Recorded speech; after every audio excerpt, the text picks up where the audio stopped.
It is evident from the verses in the Bhagavad Geeta that chapter 9 holds narratives that will help us get closer to that concept of worship that delivers us from the world's problems and a lot of worries. But it urges us to dive deeper into our own inward faculties and discover clues and values that will sustain us, creating resonance, with reason accompanying our search at every step. Let us pause for a few moments to look around the faith beliefs ecosphere that has been current. Overall, we find two roads we may take, one with all the risks and rewards clearly indicated and explained by the teachers in vivid details. The other, less traveled, showing signposts and warnings nonetheless, but putting the burden of search and discovery as if in a treasure hunt. In the words of my teacher Sri Bhaudendra Tirtha Swamiji, the former may be called Vyaktha Yoga and the latter Gupta Yoga.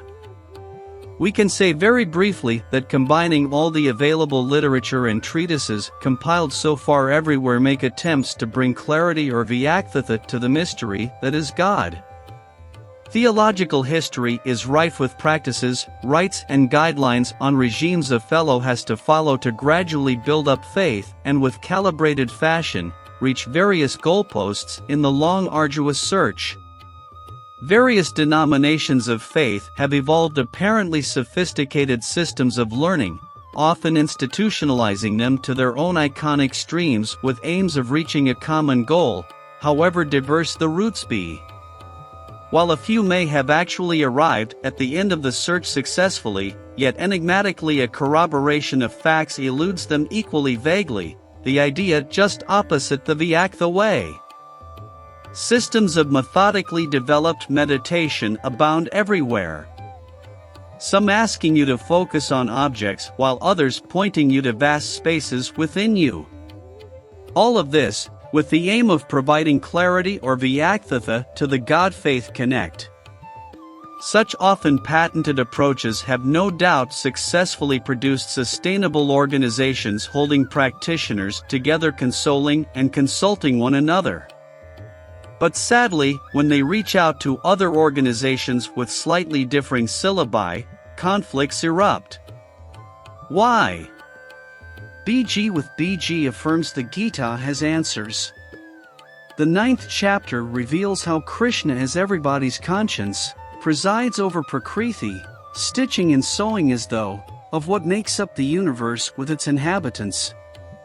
Human mind, the unique equipment we are endowed with, its ability to conceive and cognize internal events, can attune to states of relationship of the individual's mind with a higher entity, yet without leaving the internal domain. Krishna, all along the epic, gives the comforting assurance that befriending that higher entity opens doors to immense possibilities of a unifying aspect that connects the worlds outside with our own internal universe. A transformation of personality should gradually occur as this belief in the essential unity develops within. The connection between the individual self and the universal entity. Vedanta calls the individual self the Vyashti while calling the universal entity the Samashti. As Krishna reminds us that the relationship between the two is not one way, but a mutual trust and bond of increasing warmth as the tryst gets firmer and stronger.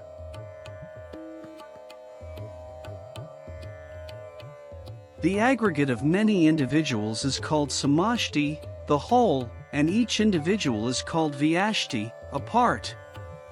You and I each is Vyashti, society is Samashti. You, I, an animal, a bird, a worm, an insect, a tree, a creeper, the earth, a planet, a star, each is Vyashti, while this universe is Samashti.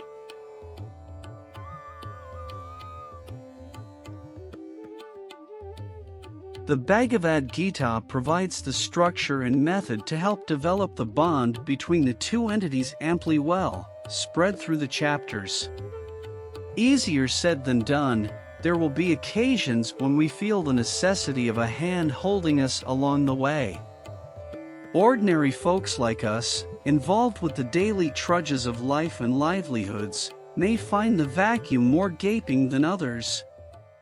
I mean the gap between the text and the reader's minds. It is precisely at this stage a teacher finds his way to your life. Let's call him a mentor, as all of us are aware of the difference between a teacher and a mentor. A mentor is he who has the overall vision of the epic and its great message.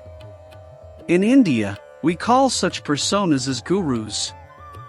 Even among them, one can easily recognize those who have actually personally experienced the unity of vision, and the rest who merely are able to inform by theory. Remember, Krishna has cautioned us at the outset of the 9th chapter about the covert nature of the true wisdom of the Gita.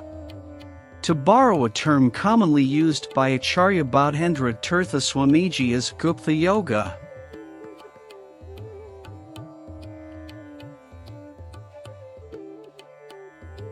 In an earlier video, BG mentioned about the power of the accord between God and man. The common adage, take one step towards God, He takes 10 towards you, not only is true, but much more. Strangely, it may mean the opposite too. In effect, the 9th chapter clarifies that God is in man as much as man is in God.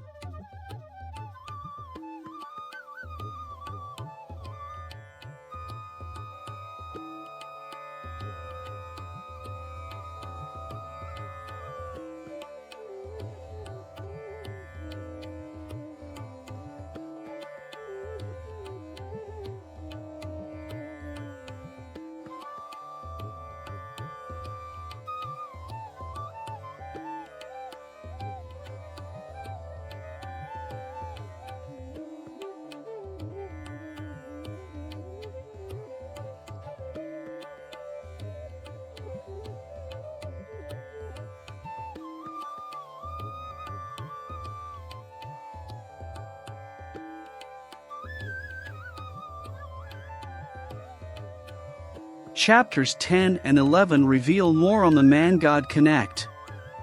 Krishna in every verse of the Vibhuti Yoga asks you to seek out divinity in literally everything around.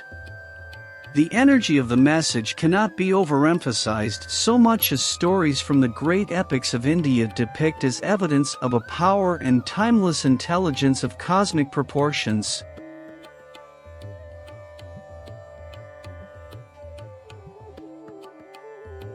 Although the tales in the epic may seem disproportionate to modern minds, the fact of the matter is to be understood as a message from one's own inner self of the immense possibilities of infinite energy at your beck and call as situations demand. Unfortunately, man is both blind and deaf to this wonderful reality due to layers of ignorance and past karmas, apparently and actually drawing a veil and curtain hiding the reality inside.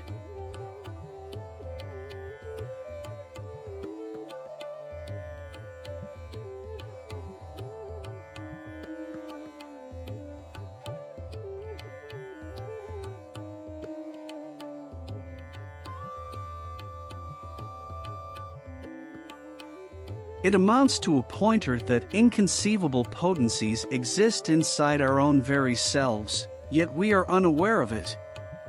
To kindle those energies needs focused effort, consciously exercised. As the research progresses inward, at some stage we ought to know that the spark of that universal power and all-encompassing intelligence has its home inside every individual too. It may be at this precise stage that we might need the helping hand guiding us to that very internal spot, the fountain of that incalculable energy.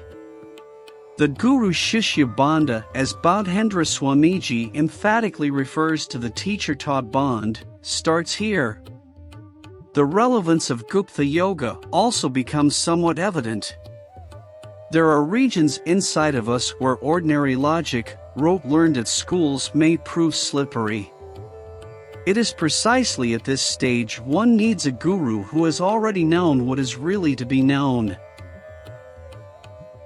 Once again offering immense possibilities of revelations, Though depicted as outward happenings, I entreat the listener to consult the Bhagavad Geeta as a prime handbook of real spiritual knowledge.